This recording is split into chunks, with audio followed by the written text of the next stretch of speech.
All right, so we are live here. We are working on the UT Elementary School Kinesthetic Classroom book study. And for those of you who are watching, you can go ahead and comment in the section below this video broadcast. You'll see that it says "Say Something," and you can go ahead and comment there. We're here with Mike and Scarlett today, who is the author, co-author of the Kinesthetic Classroom, the book that we've been reading. And we'll start by interviewing Mike here and learning a little bit about him. And then we'll go into the book itself and see how we're going to be applying it at our school. For those of you who are watching, is the video bouncing back and forth? If you can go ahead and comment in there.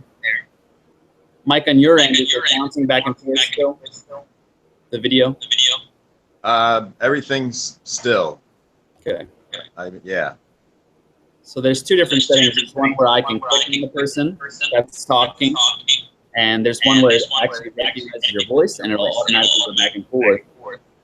But it looks like I do that. So I'll ask a question and then I'll click on your video. Okay.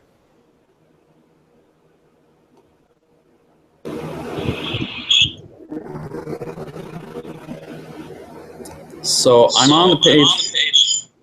And I can't see where it's broadcasting, but I see somebody commenting in there.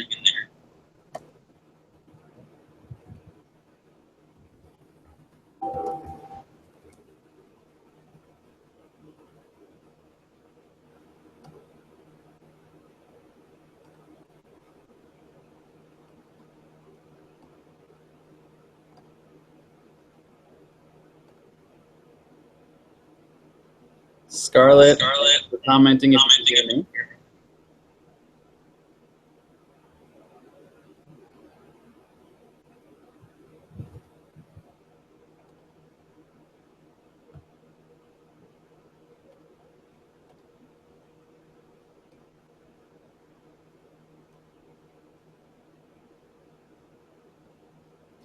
Yeah, so for them, Mike, it doesn't say that it's actually live yet, but it is.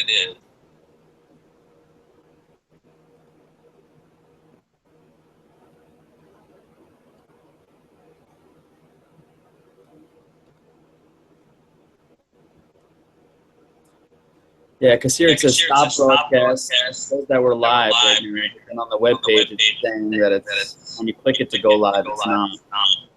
Okay, yeah, it's telling me that it's live.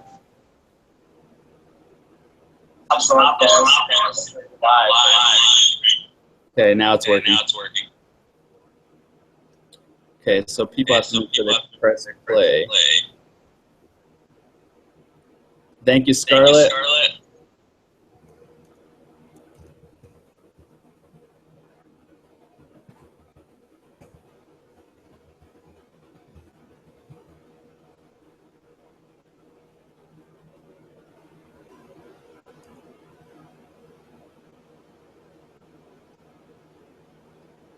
Yeah, so Scarlett, when I click over this mic here, because Mike's talking right now, you kind of have any kind in the background. And so when I'll ask a question from the chat, and then we'll switch over to Mike. Yeah. Let's see who else. I think there are other people here, but they're not commenting. Tanya, thank you for joining us. Maya, thanks for being here. If you can go ahead and comment in the chat section, if you can see where Scarlett is commenting, right above there, you can type in what you'd like to say. And the question right now is, where are you? Where am I? Yeah, Mike, do you want to answer that? Sure. I'm in Charleston, South Carolina. I live just outside of Reading, Pennsylvania, in Wyomissing, Pennsylvania. But I am in Charleston currently doing 2 weeks of workshops based on action-based learning in the Kinesthetic Classroom. And we're having a great time. We have a great space that overlooks the Wando River, and I was at the ocean last night, so I'm actually in a hotel room on my phone. Great. Thanks for joining us, Mike. You know, I've been in a Vox chat with you, and been impressed with your availability and agreeing to do this. It's been incredible. The teachers are excited. Give you, Mike, a little bit more background. I know we've talked about it, but we've been at Active Classroom for about 2 years, and it kind of started off as trying to give students an active way to just be in class, not actually learning through movement, but more of, if we're paying attention, not requiring that they sit flat, hands crossed on the desk, giving them an opportunity to be in a more active learning position. And it's kind of evolved from there to the point where we're purchased physio ball and wobble cushions, to the point now we got 30 stand-up desks, and now we're hoping to push in with this book to extend that more to active learning experiences where students are learning through movement. And so through this book study, we're hoping to continue to build our community around that. It's been excitement. This whole project was actually created by Corinne Hurley, who's in the room with us, and she is our nurse. And so she kind of has this idea in the beginning. And we've received a couple grants around this project. I'm trying to total that while I'm speaking. We're up to about $6,800 of purchases, including the book and the stand-up desk, and come on for the classrooms and for the teachers to support them and using this philosophy. So I think we have that Tanya commented, and let's see. Tanya, you're all commented that you're in here now. Thank you. So let's give people about 3 more minutes before we officially kind of push into Mike and his background and the book, and start discussing how it's implemented at school. Sounds good. Mike introduced me. I'm here in Maine, Naples, Maine. It's the lake, so we're about 45 minutes from the coast. And I am out at our family camp. And you could see, I don't know if you can see here, but the lake is right out there. Beautiful. And I am standing, which I had a stack of things to be able to stand during this meeting today, so I'm excited about that. Yes, I'm echoing a little bit, and I'm not sure how to remedy that. What we think is happening is when Mike has his app open, it's going through his phone, through his speakers, and then out back through it. Actually, Mike, do you have a pair of headphones? I do. If you want to pop those in, that might solve the echo problem. All right, hang on.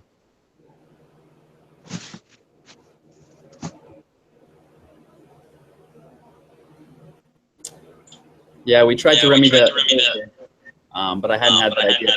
So maybe that'll help. I'm going to put my phone down for a second, so I'm going to go away here. No problem.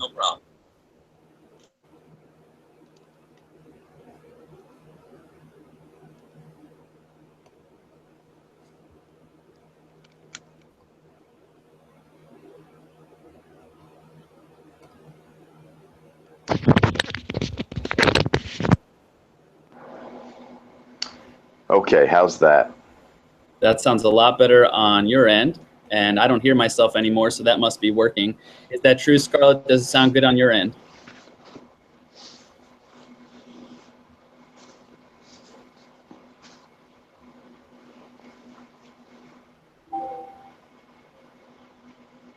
So I just got an email from Corinne, and she's having trouble getting in, so let's wait until she can get in. I will send her a link again. Actually, it looks like she's in the room.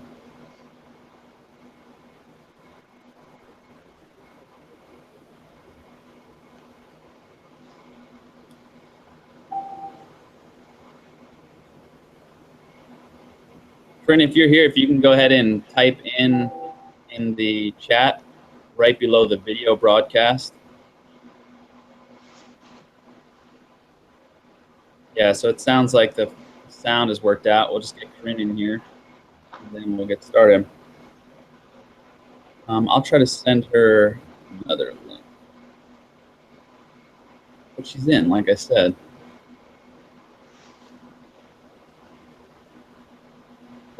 Yeah, so Scarlett, yeah, one of the benefits is that when you're doing these types of chats, you can select to have your picture just there and not actually be on camera. So yeah, it's a benefit. You can be anywhere in the world and still get a chance to come together and build this community, even though we're not at our school. It's great. So let's see, how can we help Corinne get in here? Mike, those headphones look great, by the way. Thank you. They work well. I guess that's all that matters.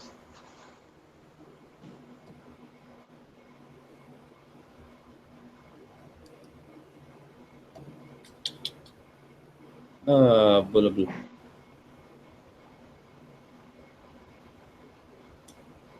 So let me try calling Corinne. That might just be easier to help her navigate through it.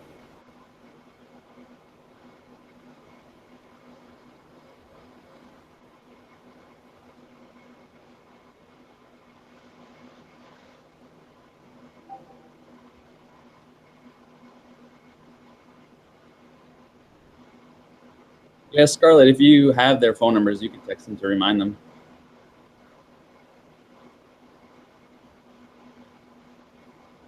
Hey, Corinne. Calling to help you. Okay, so you're on the page. You're in the chat room. I could see that you're there. And so where the video broadcast is, you tried clicking the play button? Okay, so what I would do is reload the page. Have you tried that? Yeah, sometimes, yeah, restart it, because sometimes what happens is you're in there before the chat has started and it doesn't recognize that.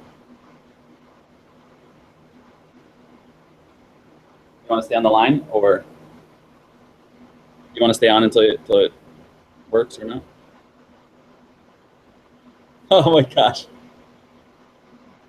All right. Got it. All right. Give that a try. So Corinne is diehard. She is in the car driving to Fort Worth, and she's trying to make our meeting. So Wow. It looks like a lot of times what happens in these chats is if you come to the chat before it started, you have to actually go out of the page and come back in before it'll actually, you know, allow it to play. So hopefully that works for her. So let's go ahead and get started. I'll start. Again, thank you all for being here. And like we said, this is a kind of a three-part series where we're doing the book study. We started handing the books out the last day of school when we were there. Actually, not the last day of school, the last time we were all together. And we got a chance to review the book. Hopefully some people got a chance to dive in and read a little bit. And we gave people two options, a lot of different options. You can do them all, but we have a document going that we've shared. You can see that below this video in the comments section is shared as a Google document. It has kind of an introduction of what we've done so far, and it has a little bit about the book, and then it has a place where people can provide notes. And my hope is that after this conversation, we can go back to those notes and plug in kind of the things that we talked about to keep track of it. And so for people that can't make this video chat, they can go to that as a document that shows the ideas and the community being built around this idea at our school. And that will then serve us for our second round of professional development around the Kinesthetic Classroom, which will happen when we come back in August in a couple weeks. As part of our 2-week professional development, we'll have some time to push into this topic and figure out how does it practically work again. So this is kind of getting the ball rolling, getting those questions out there. And then the hope is then after our 2 weeks, 3 weeks in, we have Labor Day, and then sometime after that we will visit again.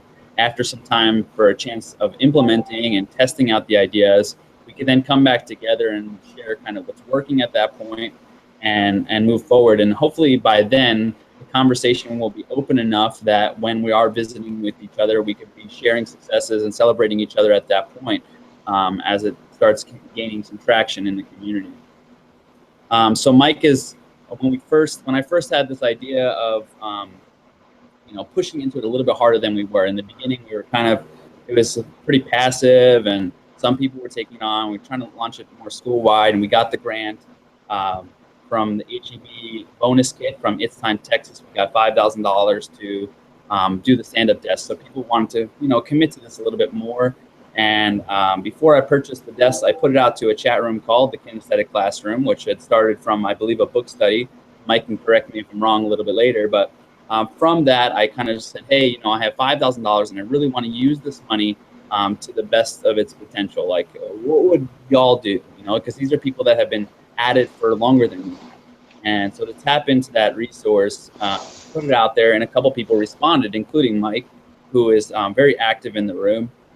And we started a conversation in that chat room, and then talked just the two of us. And from there, Mike offered to do this book study with us alongside us and be there for support as one of the authors of the book, to answer questions and to add his expertise, because as you're going to hear, he has a lot of experience working with teachers all over the country, from physical educators to the classroom teachers. He'll be introducing himself here. So Mike, love to hear from you. I'll put you up on the screen here so everyone can see you. For those of you who weren't here earlier, Mike is in a hotel room right now, traveling, doing some trainings, and he's visiting with us. So Mike, if you could then tell us again where you're at and how come you're there, and a little bit about your background and how you came to the Kinesthetic Classroom. Sure, yeah, I'm in Charleston, South Carolina. I am doing an action-based learning / kinesthetic classroom training for 2 weeks, 2 separate sessions, and we have people from all over the country that are attending, and also from Canada, and it's been pretty exciting. We had a great week together, and we're going to have a great week next week. And we already had a session in Oklahoma City, had a session in Houston, and we're having one in Long Island, New York in August, so a total of 5 this summer. I am the academic director for a company called the Regional Training Center. We offer graduate courses for teachers in 3 states, Pennsylvania, New Jersey, and Maryland, in partnership with the College of New Jersey and LaSalle University. One of the graduate courses we offer, I co-designed, called the Kinesthetic Classroom Teaching and Learning Through Movement. We also have a second course now based on the same material, but extended to more be a part of curriculum and that part of the framework versus the other 5 parts. And when we started offering the Kinesthetic Classroom, which has become one of the most popular courses in Regional Training Center history, we thought, we're using someone else's book, why not write our own? And we did that, and we were very fortunate to have several offers for the book, and Corinne picked up on it. And it's been a fantastic thing. And it's led to so many different things and opportunities for me, and it's just been great. What else? I think maybe the most important thing everyone needs to know about me is that I come from a family of teachers. My grandparents were teachers, 3 of them. Both my parents were teachers. My wife is a former 2nd and 4th grade teacher, and my sister is a 3rd grade teacher. I was in the classroom for 10 years, so it's just what we do. I am your biggest fan, your biggest support, and I'm happy to be here today. Well, thanks, Mike. We're glad to have you here. It's a privilege to do a book study and actually have the author with us. We try to do a similar thing with our students. How can we make the material come to life and really be able to interact with authors? So we've done that a couple times, and it's always exciting to do it with the students, and I think it's really exciting for us to do it here. Mike, one of my questions is, when you're working with, adults, you're working with teachers, can you explain kind of the range that you've worked with, from whether it's different states, teachers from different areas, say, and I know a lot of times when I'm interacting with you, it's with other physical educators. If you could speak to that a little bit, I think help people understand a little bit more. Sure. First of all, I'm very pleased to be able to say that I have had opportunities all over the United States to train people, and also around the world. I just got back from I went to the Philippines in March, and I was in South Africa in May, and in the fall I'll be in Tokyo and also in Kuala Lumpur, all working with teachers. The South African was a corporate event, but You know, the one in the Philippines was for IRCOS, which is the East Asia Regional Council of Schools. So there were teachers there from more than 20 nations, and I was the opening keynote. And it was their annual teacher conference. So it's exciting for me, and it's really a pleasure to work with teachers. The range as far as who we work with and who I work with is K-12, absolutely, and in every topic area, because the framework works for everyone. Not every teacher is going to be able to use every part of the framework, but every teacher, without having to say the word should, I don't like using the word should, but should be using or could be using some parts or most parts of the framework. So it doesn't matter if it's a pre-K teacher all the way up through a high school physics teacher. It works for everyone, and I work with the full range, and they sit in the workshops together. They sit in the graduate course together. So it's really a wide variety, but we're able to pull them together and really find a common ground so that kids, you know, it's about how kids prefer to learn and how the brain prefers to learn. And we just help them to move towards that end in their classroom. So I think we can dive into the book a little bit now. You talk about the 6 reasons why you'd want to do this. I'm sure from your expertise in working with the book and talking to people a little bit about it, just kind of if you could outline those purposes and reasons. And I think that would kind of launch us into a point where we could then, as a group, start asking some questions and pushing into it a little bit more. But just kind of reviewing those 6 purposes and working from there. Sure. The first step in the framework, the first purpose is preparing the brain to learn. There's actually physical activities that can be used to actually change the brain and get it ready for learning. And those are activities that maybe cross the midline. Those are activities that develop the vestibular system in younger children, maybe pre-K to 3, 3rd grade. And so that's the purpose 1 is really getting us ready and in the right mindset to learn. Step 2 is providing brain breaks. And I say break. I catch flack for that sometimes. You can say burst. There's a lot of different things you can say. We use the word break because not only is it a burst, and not only is it really great for the brain to re-energize and re-engage, but you're also filling up working memory with content, and the brain can only handle so much at a time. So that's why we started using the word break. But there's many words to substitute. So you're in a lesson, you're going on with your students for 20, 30 minutes, and you know it naturally as a teacher, they need to stand, they need to move, they need to get blood flow around in brain and body, they need to be away from the content for a moment, they maybe need to laugh, and then they're going to be better off when they sit back down. You're going to have a more efficient and focused learner in front of you. So step 3 is providing support for fitness and exercise. We know that kids who are physically fit do better academically. They come to school more. They're in the principal's office less. The research shows that again and again and again. It's indisputable at this point. We also know that we have a problem in this country with diabetes, with obesity, with too much sickness and not enough fitness. And it's one of our visions to create a well child who is better able to learn because of that.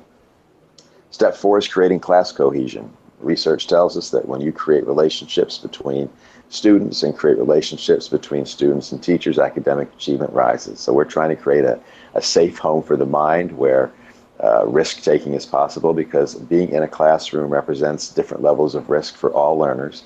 There are other ways to do this than movement, but there's a lot of great ways to create a great classroom community, a great emotional environment using movement. I like to say that the emotional environment stimulates intellectual activity, and that's one of the bottom lines for a teacher and for student motivation. Step 5 is reviewing content using movement, where there's different activities, so many different activities you can use just to have the kids actively engaged during a review versus sitting passively and hopefully being a part of the review. A lot of these activities, force is too strong a word, naturally force kids to take part in the review. And finally, I think my favorite part of the framework is teaching content using movement. And it's only limited by your imagination. Just about any content can be taught all the way through high school with your body. It's about implicit learning, episodic learning. It's a very effective and efficient way to learn as far as the brain is concerned. And the things that you learn using your body, you keep for much, much longer than hearing someone else talk about it or doing a worksheet about it or reading about it. It's not that those things aren't important or I want them to go away, not at all. It's just when you supplement it with implicit types of activities, you'll be better off in the long run. So that is the framework in a nutshell. And thanks, Mike, for that review. If you have your book in front of you, if you open up to page 13, there's a nice diagram on there that kind of displays it. And it also talks about the frequency and increasing the comfort level. So as the difficulty rises in the students. So we can refer back to this because I think a lot of your questions, not yours, Mike, but a lot of the questions that I'm seeing from the chat and then even in the document is that the time always comes up. Is this going? How much time is going to take away from instruction? And I have the book in front of me, so I say quotes because I think a lot of these are not things that should be taking away instruction. You talked about efficiency, preparing the brain, but also a lot of times it is part of instruction. It's a way of approaching the learning environment. So we're talking about kinesthetic, bodily, embodied cognition, where we're learning through movement. And so in that way, it's one of the techniques that we're using to continue teaching. So it shouldn't be taking away that time. It's just teaching in a different way.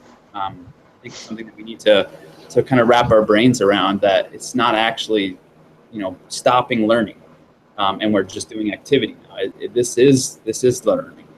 And I saw that question come up, like I said, in the document in the chat already. And I think that's the kind of the fear, I think, that the elephant in the room that we're kind of addressing is, I think most people that I've spoken to at our school love this idea. And there's two things that we're trying to help teachers work through. Is one, kind of this fear, because may not have been trained to teach in this way. Physical educators are taught to have the students be active, but also learning through physical activity. But that's not always true for classroom teachers. Some of our teachers have actually taken, if you went to UT, I think some of our teachers have went to UT, you take a class called Kin 314. It's similar to what Mike was talking about in his course that he offers. And some of you may have had it with Dr. Dolly Lambden, who's been involved with the school for a long time, my mother-in-law. And so I think it's interesting. First, it would be interesting, like a study, to see the teachers that went through that course and the teachers that didn't have a similar course, and the comfort level that you have in this conversation. So there's the comfortableness, the feeling confident about engaging in this way. So that's one. And the other one is the time. And I think if we can push into those two topics throughout this conversation today and then again in August and in September, that I think that would help y'all. And if there are other things, Mike and I and Tanya and Corinne, we're trying to support y'all teachers. And so if we're missing the ball in any way, definitely voice that here in the chat and talk to us about that. So in the first chapter, it lays out the framework. Is there anything else there, Mike, that is important to really understand, you think, before moving forward? Well, I think I'll go back to your comments, just try to allay some fears. And I think that helps you to enter the framework more effectively and more efficiently.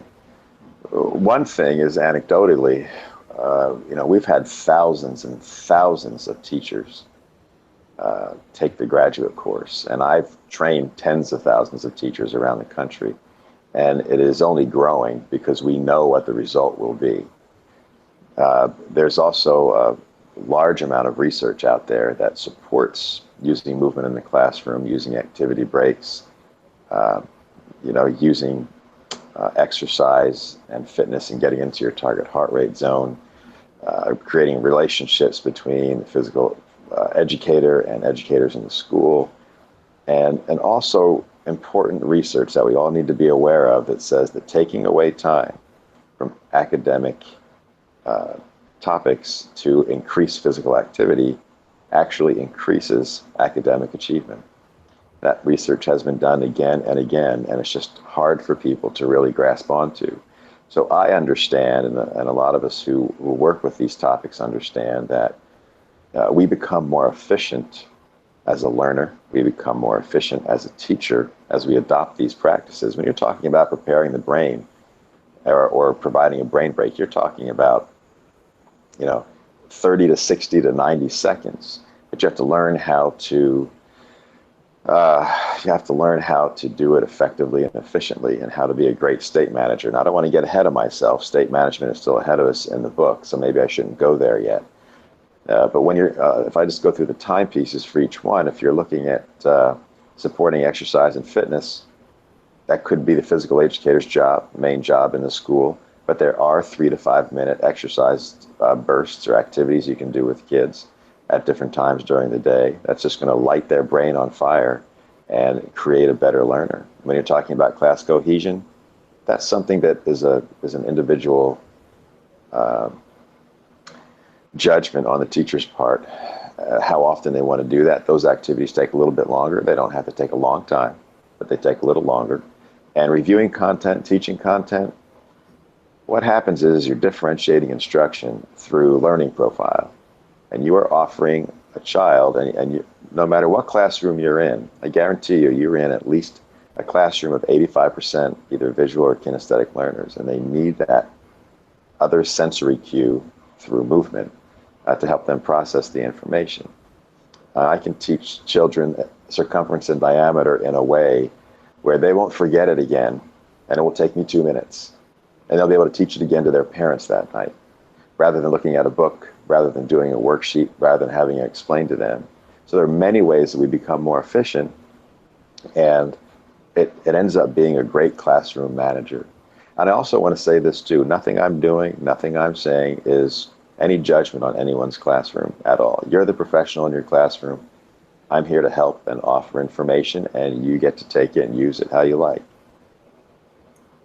Yeah, Mike, that's been our approach with this project from the beginning. Is we were trying to survey the group and really be kind of followers in a way of teachers telling us what they needed for support for implementing the philosophy, and that they have the freedom to kind of implement it as they see fit from what they're learning, and how their class environment can take it on, especially when we first started dabbling in it, which was in the middle of the year. So it's kind of hard to change some of those dynamics. And we're excited to push into this as a book study and be having this conversation now, so that it provides a little bit of time before even professional development in August. We have about 2 weeks to start having that conversation and start letting it meld around. Because I know y'all are like me. In the summer, you're on vacation, right? And teachers don't work during the summer, but we all know that teachers never sleep. We work 24/7. It's constantly going in your brain of what is it going to look like. So yes, it's definitely for all of y'all in the chat room. I've seen some more people have joined us. Go ahead and type something in the chat there so we can see your name. But for all those who joined, I mean, I hope that continues, that feeling of, this is just a community of people who are testing this out, and that we're supporting each other. And it doesn't feel like you're saying mandatory in any way.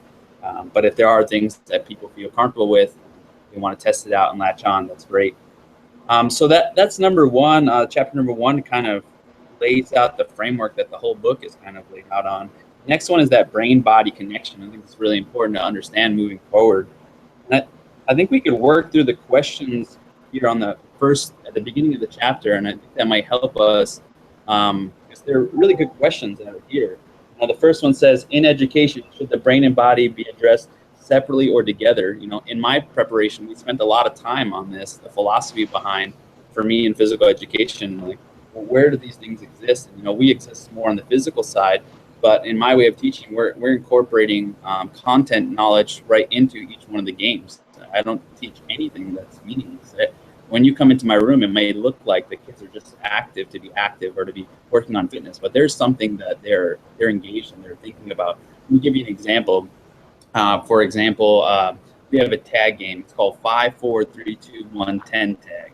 So each one of those numbers represents a recommendation from the American Heart Association. So it says that we should be eating 5 fruits and vegetables a day, 4 bottles of water, or 8 cups, 3 servings of low-fat dairy, 2 hours or less of screen time, 1 hour more physical activity, and 10 hours of sleep for kids, right? For us, it's 8.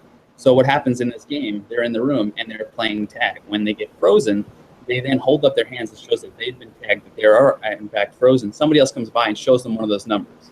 So if it's a 5, they have to say 5 fruits and vegetables. Once they answer correctly, they're back in the game. So the kids are there to help them, and I tell them they can't tell them the answer, they can't remember it, but they can give them hints, right? So they can pretend like they're peeling a banana and eating it, so on and so forth. So the importance of how physical activity increases learning, that there's sometimes shouldn't be a separation. I guess, Mike, well, you could address that a little bit better than I can. The second question says, how does the brain learn, and how can movement help the process be more efficient? Can physical activity, movement, and academics be combined to enhance the learning process? How does action research support movement in the classroom? And what are the 10 critical reasons why educators should use the 6 purposes of movement to improve learning? So I guess if there's one of those questions, Mike, you want to kind of go off of, and I'll start reading the questions and the comments here in the chat, and I'll come back with something that they're asking after you go again. Okay. Yeah, because there's a lot there. The answers to those questions are about our entire course. So I'm just going to stick with the first one right now. And it's kind of a trick question because you really can't treat it separately, even if you try. So that's one of the things that teachers need to realize, is that the brain and body are always acting together. And I like to say that learning does not take place from the neck up, it takes place from the feet up. And I'll give you 2 quick examples, and if I had everybody in the room, I could do a physical example with you, and it's a lot of fun. And I did it this week, and I'll be doing it next week. And it's an ooh and ah activity, and it lets people know that the brain and body are connected. But I'll say to you that biomedical researchers now know that cortisol, which is a powerful hormonal byproduct of stress, is also a powerful immune cell inhibitor. And so, what does that mean? It means that as teachers, we keep the danger flag risen too often, the accelerator down too long, too hard during the school year. We go, go, go, go, go. And what can happen? We can get sick. It's happened to all of us. And so, what is stress? It's a perception of an event. And what is a perception? It's a thought. So we can link our thoughts to illness. But when is the last time your doctor said, what have you been thinking about? Well, that doesn't happen very often. But sometimes they do ask, what is your stress level? What have your stress levels been like? And so that is a clear brain-body connection where our thoughts and our perceptions activate cortisol and adrenaline, and we can get ill from that because our immune system becomes depressed. Conversely, we also know, or also thought, that up until about a decade ago, the brain cells, the nerve cells and neurons that we were born with, which number at about 85, 86 billion, are all we have, and we could not create any more. We now know that that's not true. We can create new neurons in the hippocampus region of the brain, and it happens one way, and that is aerobic activity. We also know that the brain is the primary beneficiary of the benefits of aerobic activity. We just never knew before because we couldn't see in, but now we can see in, and we know that the number one benefit for aerobic activity is cognitive function. And as Dr. Rady says in his book, Spark, it's like miracle grow for the brain. And so those are 2 clear-cut examples of the brain-body connection in play. And so when we have a group of 20, 25, 30 kids in front of us every day, we have to realize that brain-body connection is in action and in full go. And the more we are aware of it, the more efficient we can be and the better teachers we can be. Yeah, thanks, Mike. One of the books that Mike referenced was Spark. It's a book by Dr. John Rady out of Harvard, I believe. Another good book, for those of you who are still looking for things to read, is what is it called? Brain Rules by Dr. John Rady. Sorry, just said that one. John Medina. So there's one, Spark by John Rady, and the other one is by Dr. Medina. That's called Brain Rules. And both of those are good reads. Those are kind of the first things that got me into this thinking in this way. And it was about 10 years ago when I was in grad school. And I got a chance to read those, and I got a chance to meet Dr. Medina and hear him speak a couple years back, and as well as Dr. Rady. And so those are good reads. And if you're not into reading, so I imagine most of you are your teachers, but if you're not into reading, if you just want to, if you're just taking a minute to putz around on the internet, if you go onto YouTube and you type in brain rules, Dr. Medina is a really great performer. I don't see that in a lot of authors or researchers, but he really is. He creates great videos, and even his talks are very animated, so they're fun to watch. He has I think it's about 10 or 12 brain rules that you can go through, and each one of them has a video clip that's only about a minute or two where he kind of explains it. So go ahead and check those out if you get a chance. It's a nice little add-on to this kind of study of what we're trying to learn, understand more of the science behind what we're trying to practically apply. And so as teachers, we have this buy-in, but then like how do we, the buy-in comes from the science, but then how do we do it is more what we're focusing on. So we'll go to the chat room for some questions, and that will kind of guide as we move forward this conversation that we're having here in the video chat. So I'm scrolling down to the first, well, there's some questions back, but I'll start with Brittany's here. It says, how do we motivate students that don't want to get up and, sorry, my screen is cut off here. How do we motivate students that don't want to get up and move during the Energizer? And so somebody mentioned this earlier in the chat or in the Google document, that one of the things that's going to help is as this becomes more common throughout the school, that we'll have this initial issue, I believe, but then as students understand that this is part of what we do, that new norm will be established and it will become more commonplace. So, as we initiate an active learning environment in our classrooms where students aren't necessarily used to doing that, there may be some kind of skittish feelings from the students of engaging, right? Just like teachers, we're still tiptoeing into it. I have that in the opposite, right? So sometimes my learning that I'm doing, it's not necessarily appropriate to be teaching through a movement environment. So I have to have the kids kind of sit down for some things, right? And so I have the reverse problem where kids aren't ready to sit down. And so we have like a standing section, and we have, a little bit of moving section, and we have a seated section. So I'm on the reverse, trying to come a little bit toward y'all, and you're hopefully willing to try to come toward me. So again, Mike, the question is, from your experience of talking with other teachers, what are some ways in the beginning here when we're trying to, as teachers, engage and then engage students, for those students who are quite ready to engage in that way in a classroom environment, how can we motivate them? By letting them watch. They'll get with it. You let the rest of the group go, and if 2 or 3 kids want to sit, let it be. They're going to be having so much fun doing what you're doing that eventually they're going to want to participate. That's probably the most practical answer. Number 2 is by educating them. They need to be educated about what it is we're doing and why we're doing it. And so getting through the book and understanding some of the brain science behind it will help you and help them understand. Even if you're on a kindergarten level or a 5th or 6th grade level, you can talk to them in different ways about it, about how it's going to make them feel differently and how it's going to make them learn differently and how it's going to make them feel more energized. And the third answer to that, I think, is to start very simply. Don't try to take on the world at one time.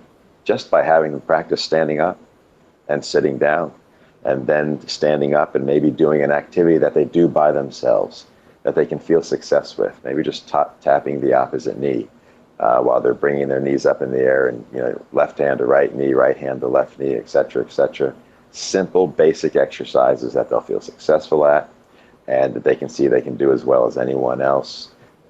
Those are my 3 suggestions. They've worked well for other teachers. I get reports back from other teachers, and they don't have much difficulty with that after a short time. Yeah, so in the book, it's addressed here in beginning of class management. For those of you who want to press more into this topic of motivating students, on page 30, beginning of the chapter, it kind of goes through some of the reasons why students might be struggling with this, and some ways to approach it and mitigate the situation. I like that idea.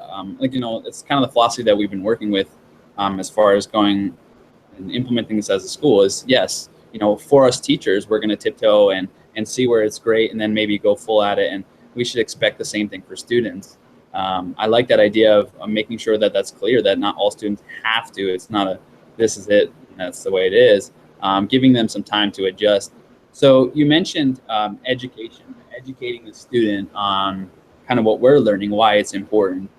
From your experience, what are some ways that that's successful? How obviously they learn the importance of it through the experience, but I think we want them to understand what we're understanding in the science and so on. So I'm not sure if I've read that section on kind of how do we kind of introduce it to students. Is there any things that you've learned there, Mike? Sure, by demonstrating for them what happens when you sit for too long. And it's kind of fun to do. I mean, blood pools in your butt and legs. And the other thing that happens when you sit for too long is that your brain tells you that you're getting tired, and it notices and helps you to get more sleepy. And so it's difficult to learn in that environment. You know, researchers are saying that the standard and the culture says that we sit and that we stand to take a break. And what they're suggesting is that we stand most of the time and sit to take a break. So there's just a lot of benefits to moving. I mean, you can get into the brain science of it, and you know, the neurotransmitters and different chemicals that change, and dopamine and serotonin, and how we can induce a brain that feels better by getting up and moving. And also, is a great TED Talk I'd like to recommend to you that might help. There's two of them. One is by Amy Cuddy. If you look that up, I don't remember the name of it, but she talks about power posing. Kids would have fun doing that. You know, you can change your psychology with your physiology. Tony Robbins has been teaching about that for a long time. By standing up, getting into maybe a Wonder Woman pose, if you will, head back, you actually, in the next 2 minutes, raise testosterone levels and lower cortisol levels, which is what we want. When kids stay in seated, crossed, arms crossed, maybe a hand around the neck kind of position that's very weak, cortisol levels rise. So there's different ways to just tell them what it is that's going on inside their brain and body, and why it's so important to stand up. The other talk that I wanted to, maybe it's good for older elementary school students, but it'll be good for you. If you go to TED Ed, and a 5-minute video, and it's maybe not exactly called this, if you look up the hazards of sitting, that's a really good information for you to look at before you want to have this conversation with kids. Great. Mike, you had mentioned Amy Cuddy, and who was the other person that you had recommended looking up the name? You know, I don't know. It's TED Ed. I don't know who the author is. It's a short 5-minute video on the hazards of sitting. So if you go to YouTube and just type in the hazards of sitting, it'll come up. Yeah. So Scarlett, you're recommending to get those links. What I'll do is I'll put together a short group, like a playlist of the videos that Mike has talked about and that I have talked about, and I will then share it out to the group, and I'll also include that in the Google document so that people who weren't part of this conversation will have access to that as well. As I find them here throughout our conversation, I'll plug them in and then move them over to the Google document. I'll also do that with some of the questions that we have here posted, and as we're answering them, kind of copy them over there as well. So one of the things that came up, I think what you're saying is kind of doing like a little action research with the students, right? So kind of having a period of time where you're sitting maybe for a little too long, and then seeing how that feels. How does your body feel? You know, you're feeling sluggish, you're feeling tired, and then doing maybe it's one day, A day, and then B day, or you're using more of these concepts throughout the day. You know, we talked about keeping this kind of broad and people implementing and teachers implementing it how they'd like, but a lot of schools are using policy such as, for example, like students cannot sit for longer than 30 minutes, something like that. And I'm not sure that we're ready as a school to implement a really strict version of that, but I think setting that for yourself as your classroom, managing and setting the tone for your class, you say, you commit to the students. Say, listen, I understand this once I kind of get it. I'm going to commit to you because this is so important that we're not going to sit for more than blank. And it also gives them an endpoint, right? They can see the destination. For me, I'm this kid.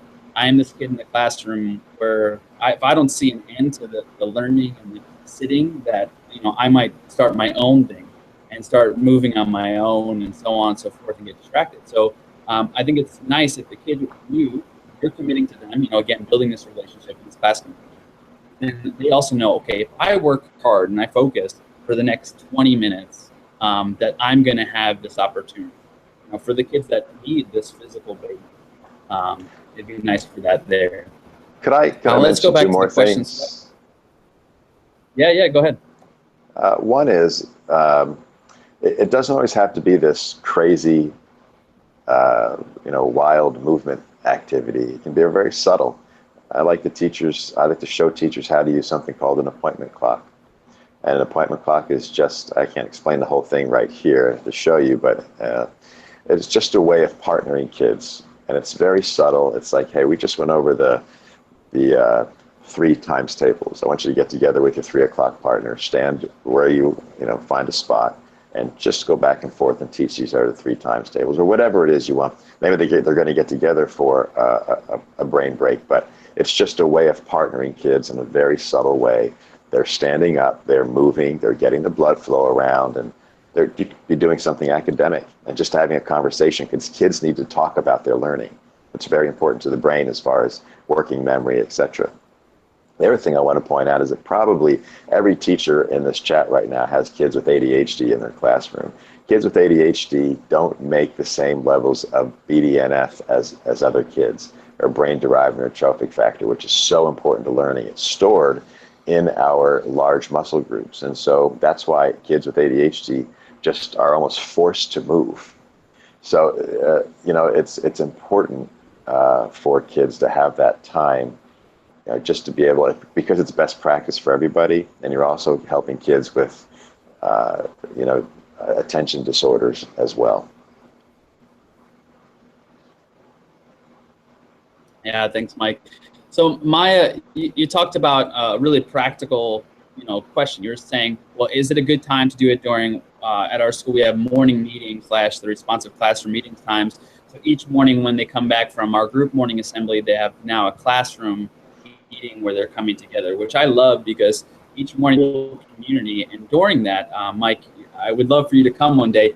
From 7:30 to 7:45, we have an active time. So they come in, we have free breakfast for all kids, regardless of their socioeconomic status. And they come in, they have breakfast starting at 7:20. Once they're done with that, they're able to come over to what we call our dance party, whether it's kids are dancing or whether it's guided like in a Just Dance type situation. The students are gathered in the gym, and they have that opportunity. Again, it's not mandatory. The kids have the option to become physically active.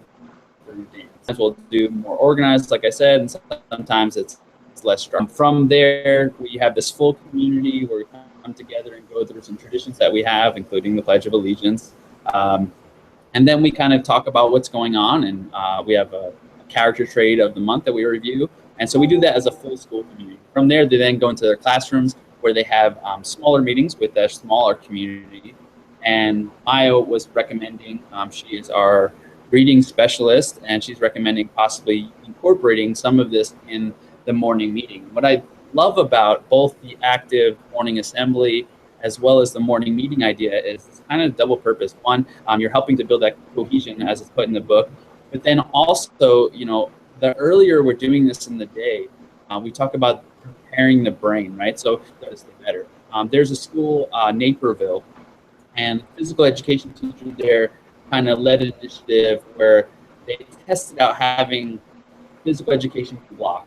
And then they had students that, it was kind of like a small research study, another group that did not have physical education before that class. And they looked at the scores, the culminating exam, the final exam.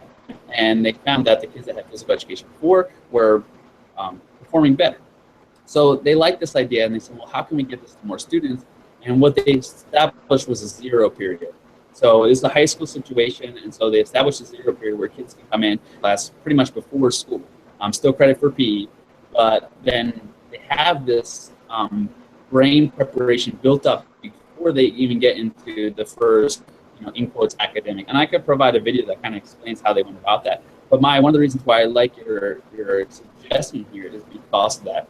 the earlier we can do these things, the better. And I always said, man, I wish we could have physical education for all students. First thing in the all the kids would get that benefit. Obviously, for scheduling reasons, and have 14 PE teachers, we can't do that. And so also one of the reasons why I suggest for physical education, we have the younger grades go first, earlier in the day, and then physical education for the older grades, third through fifth, they're in the afternoon. And so they're not getting that brain boost benefit from physical education, from that physical activity that we're receiving, along with the learning. And so anyway, so yeah, I think that's a great idea as far as a practical application for what it looks like at school. I'll go to Tanya's question, which is the next one here. She says she has two questions. The first one, to what extent do we involve parents other than informing of implementation, sharing classroom, using video to share out, having family nights? How do we let them know that we're trying out these new things, new strategies? And I think for us as a school, I think that's kind of a question across the board. One, for this approach, how are we sharing, say, Healthy Family Initiative? Mike, for us, Healthy Families Initiative kind of represents coordinated school health, or whole child, whole family, whole community, whole child approach. Sorry, coordinated school health has been rebranded and it includes a lot more. But pretty much how we started Healthy Families Initiative was on the coordinated school health model. Say Healthy Families Initiative includes things like nutrition services, physical education, health education, the staff wellness, all the healthy things that go under that school is under coordinated school. So we call that Healthy Family. And so we also have social emotional learning was a pillar that we were founded on, that we are demonstrating as a University of Texas. How do we, number one stakeholders, one, our students, and we talked a little bit about that. How do we pitch it to buy into the, and then also now, for example, how do we then share that out to the number two or number one stakeholder, the parents who are providing the service of taking care of their kids and helping raise them? And so Tanya, it's a great question. How do we not only create a number of people can be reached, but an efficient? I don't think this is necessarily a question for Mike, and Mike, if you're interested in addressing it, you can. But I think this is a question that we have across the board. What we've done for Healthy Families Initiative, we do have a YouTube playlist, and we try to share that out as much as possible in our newsletters. We also have family nights where we're sharing these recent and also sharing what we're up to. In the past, also for physical education, we've had nights where people come in and actually see what a lesson looks like. It explains the different points of the lesson, how we go through what's the structure and why we do things. But I think this is a question for this one, but also for the broader school community. How do we share with the parents what we're doing, helping them to understand what we're trying to help their student understand? Like, I'm in your math, why are you being active? They may have this question, and answering that, and them is going to be important to have this full buy-in. Yeah, so Bob, I think that's something that. Okay, go ahead. Bob, I think a simple email. A short email that explains what you're going to be doing, with maybe 2 links to sites with research that can back up what you're saying in the email, I think will be helpful for parents. I get called to work with parents quite a bit, actually, because if you see the benefit, if you turn that corner and say, wow, okay, I get this, and you want to get buy-in and maybe move to more equipment, maybe move to action-based learning labs, maybe things that Kids Fit are producing, parents are the people who are really going to make change. And if you're doing it with kids in the classroom, they are going to be the biggest cheerleaders, because they will enjoy it. It's going to make them feel like they're learning better, and they're going to be the ones that go home to their parents and say, hey, this is great. I love this. I don't want to be late for the dance. I want to get to school. The research shows the same thing all the time. So there's pretty simple ways to get parents in the know and involved, I think, along with what you're saying about your parent nights and newsletters, etc. It's all good. Okay, so my I see your clarification here. Says I was suggesting to teach a different activity in the morning. So the idea is, so we would, I think, morning assembly, I think you're saying, right? So when teachers want to.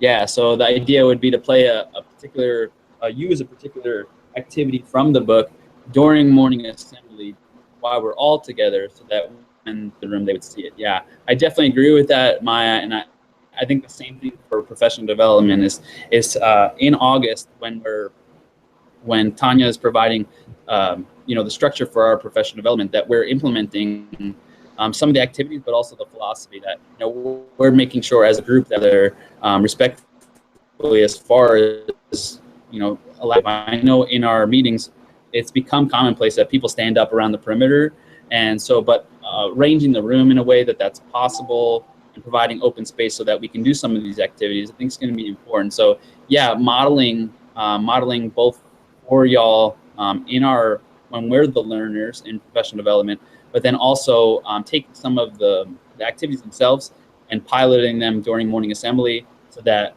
they could be used throughout that week, I think is a great idea, Maya, and we'll definitely make sure that gets onto the next document. I think I'm not prioritizing any of these questions. I'm just going up the board here. It's from Brittany, just sharing that she would like to have the 2 brain scans. If you want to look these up, and like I said, I'll include all this stuff. I'll go back and kind of do a little bit of research and plug them. It's from Dr. Chuck Hillman, worked on these brain scans, and we're lucky at the University of Texas. Dr. Darla Castelli is doing a lot of this research as well, and work with Dr. Hillman in Illinois. So yeah, we'll definitely include that as the resource and as part of the document. Right now, it doesn't have that section at the bottom.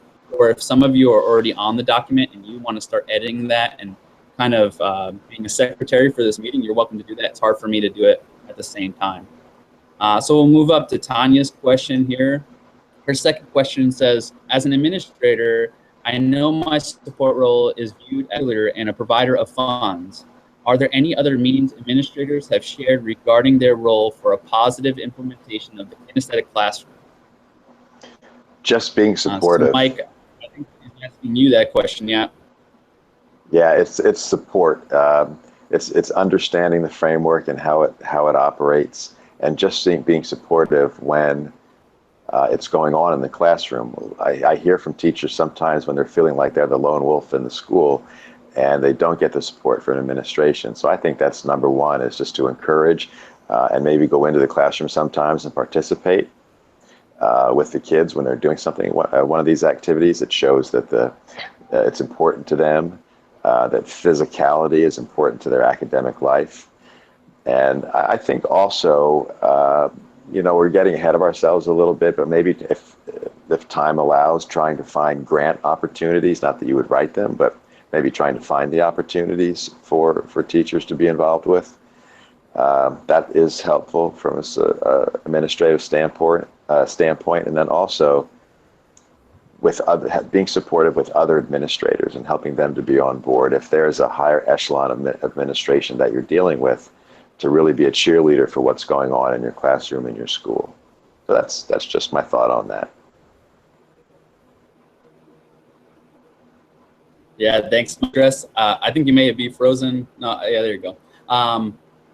Tanya, I would say that you have been very supportive in a number of ways in this initiative, whether it's been supporting those grants that we've received, or when I brought up the Kinesthetic Classroom, I said, hey, can we have a book study? And she said, well, let's order enough books for everybody, So I think Tanya, you've been right on and supporting.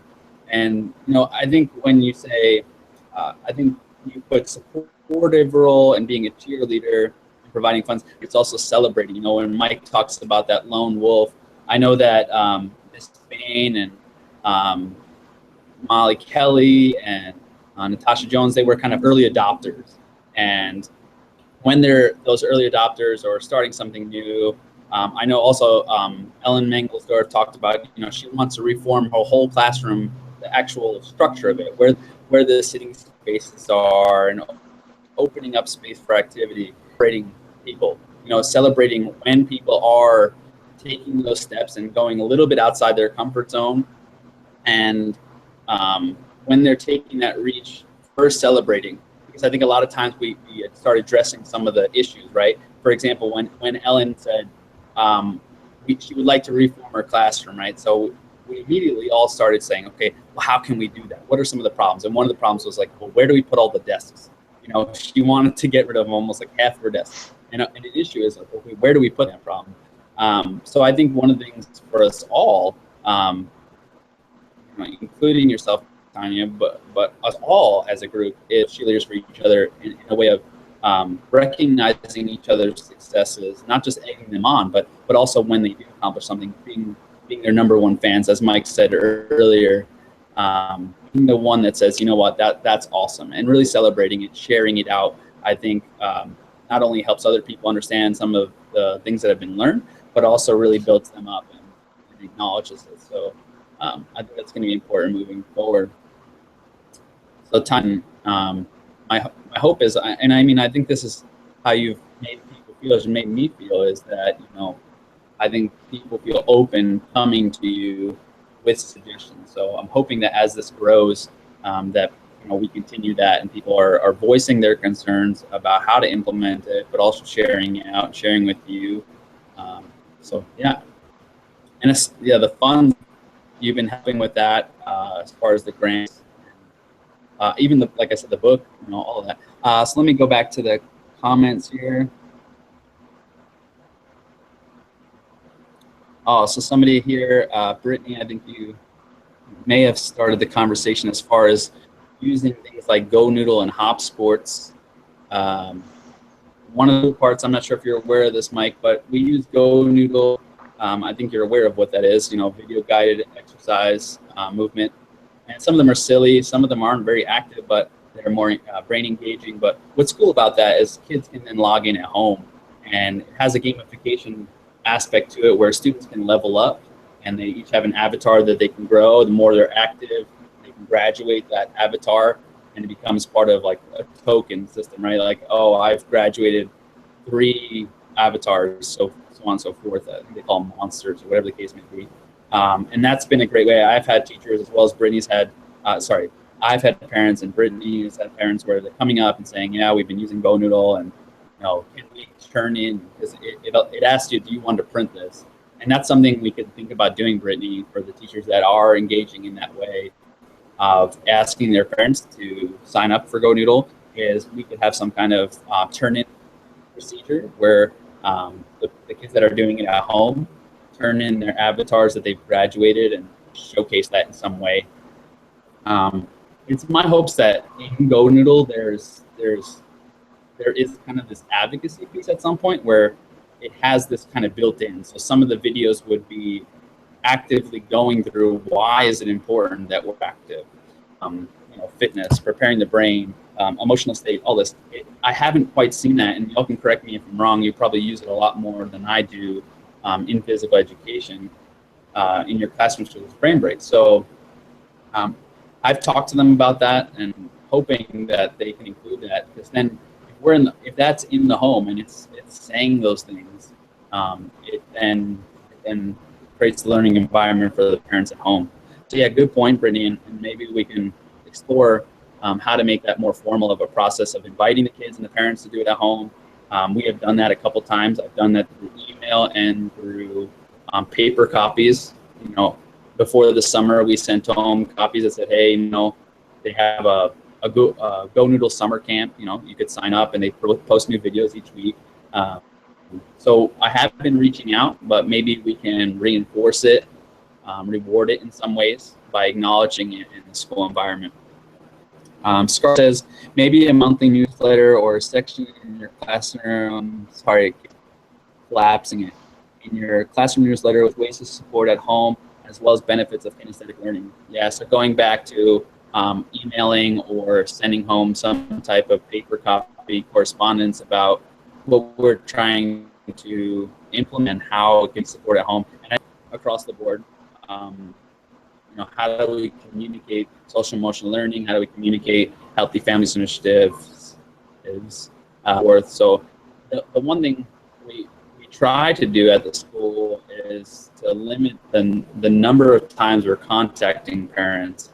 So we have to be very strategic about not sending too many of these types of individual concepts as opposed to the full newsletter, because when they get overwhelmed, I'm sure what happens is they stay in that pile and they get filed or shredded.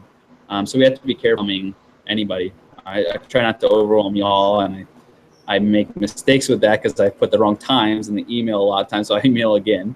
But yeah, trying to limit that, but also being very effective and getting the point across.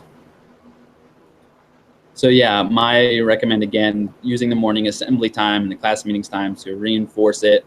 And I think morning assemblies, we have more and more parents attending morning assembly and breakfast. You know, I love that our parents come and join us and a lot of times when they're there for breakfast, they're seeing morning assembly happening, which is usually an active time. And I think it kind of showcases that philosophy.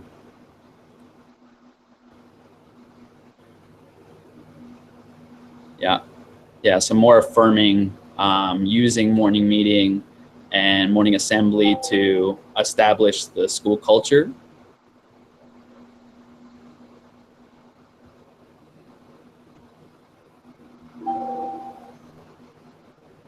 Oh, so I think, Brittany, what you're saying is if we could have a board and it's the class is achieving. So going back to the Go Noodle idea of kids using it at home, they graduate avatars, but it's a combined classroom effort. So it's showcasing the achievement of the whole class by teacher as opposed to by student. Yeah, that's a great idea. The kind of that community building. I was thinking earlier when you're talking, Mike, when it talks about class cohesion, and I'm hopefully I've communicated this to the teachers as in the beginning of the year, I'm using a lot of this. I focused it on structure. The idea is that you're creating environments, low risk and high risk type experiences for students to come together, and we culminate in Olympic Day. So for the first couple weeks, obviously we intersperse with some testing in the beginning as well, but a lot of the beginning weeks are building that class cohesion and put team building activities. And like I said, the culminating test, the achievement for them is displayed in their Olympic Day, where they're competing, working together across the school in different stations and seeing if they can achieve these tasks. And purposefully, they are very difficult. One of the suggestions from last year was to add in some easier ones, and I'm definitely going to be doing that this year. So instead of there being 8 stations, there's going to be, say, 12 or 15, with 6 of them, at least half of them, being very challenging, and some other ones where that success can be achieved quite easily, but other ones where it's really going to take them to come together. And so, it's also been recommended, like you're kind of saying here, how can we use activities and then allow the classroom teacher to then be using them. So if the classroom teacher is aware of the activity, whether it's here from the Kinesthetic Classroom or one that I have found, putting that out there, and maybe I could use video to kind of explain maybe a weekly or bi-weekly activity that I will introduce, say in physical education or in morning assembly, and then the team, the class, you as the leader, the students as the participants, be engaging in that activity and getting better at it, so on and so forth. So I think we're to the top of the comments here. If anyone else has any other questions, I know we're kind of over time. We've been at it here for a while. We're at about 1 hour and 15 since this was started to broadcast, and about an hour of talking here. So if there are any last questions or comments that people have at this point, go ahead. And I think this is a good start to the conversation. Like we said, this is one of 3 that we're going to actually come together on it. And informally, I'm sure those conversations are going to be happening. But we'll have this one here. We'll have another one when we come back for our professional development in August. And that will be included in the structure. We'll talk with Tanya about timing for that. And then we'll have another one after some time frame, seeing that we start in mid-August. A little bit after Labor Day, we'll visit again to talk about some of the ways things have been implemented up to that point, celebrate successes, talk about some things that we need to maybe change for the future, and share best practices so that other teachers can adopt it. Or comments or questions to close out this conversation, please post them there. I'm going to give Mike you a chance here to, unless somebody has more questions here, hold on. Yeah, I'll give you a chance, Mike, here to say anything that you think would be important at this point. Yeah, I appreciate you asking me to take part. I appreciate it. And I think it's an important topic. And excuse me, I'm getting a lot of feedback right now. So okay, it's better now. So I think it's a good trek for teachers to start, good journey for teachers to start. And you can start at any point you want and grow slowly and really create a kinesthetic classroom. And as you'll see eventually, the greatest challenge you have every day is the greatest benefit of a kinesthetic classroom, and that is student motivation. So thanks very much for having me, and I look forward to the next time we get to talk. Hey, Mike, it's been my pleasure for sure. You know, we've talked on Voxer a couple times, and now being able to have this opportunity to share your perspective with the teachers at my school. So thank you for agreeing to this and being available and being flexible with the time here. And we look forward, I look forward to, and I'm sure I can speak for the teachers, we look forward to talking with you again. And thanks for taking the time to write this book and for the work you do every day, sharing your ideas with for the benefit of our students. So thank you so much. I'm going to go ahead and sign off. The group. I don't see any new questions or comments. Please come back and visit the document. If you haven't already been there, document, put in some of those ideas that you have or concerns or questions, because that's going to be the place where all these ideas are pulled from all of us. And that'll give us a point from our thoughts throughout the next couple weeks as you're reading the book, and a place for us to, you know, if we're not all going to be there at the same time, but, you know, it's okay to respond to those questions within that document. And so that when we come together in August, you know, we could continue the ball rolling as to kind of starting over. So please, if you haven't already jumped in there, please go in there. Remember when to tag your name so that Tanya can document your professional development. And that's about it. I'm looking forward to seeing y'all. I have another week down in North Carolina, in Asheville for the National PE Summit. From there, I'll be back in Austin. So I'll be back just a Thursday before we start on Monday. But if you ever need to contact me, I left my phone number in the email recently, and just put it in the document there and I'll shoot it back to you. Again, I'd love to keep the ball rolling. It's my understanding that those desks, so when we get started, we can divvy those out and talk about how to utilize them. And so again, thank you for joining us. And I'm also be able to package this video, and we'll be able to send it out to the people who weren't able to attend. So I'll be working on that, closing out here. I'll send this kind of wrapping up what today was about. So again, thank you, Mike, for leading us here, and thank you all for coming, and I'll see you all soon.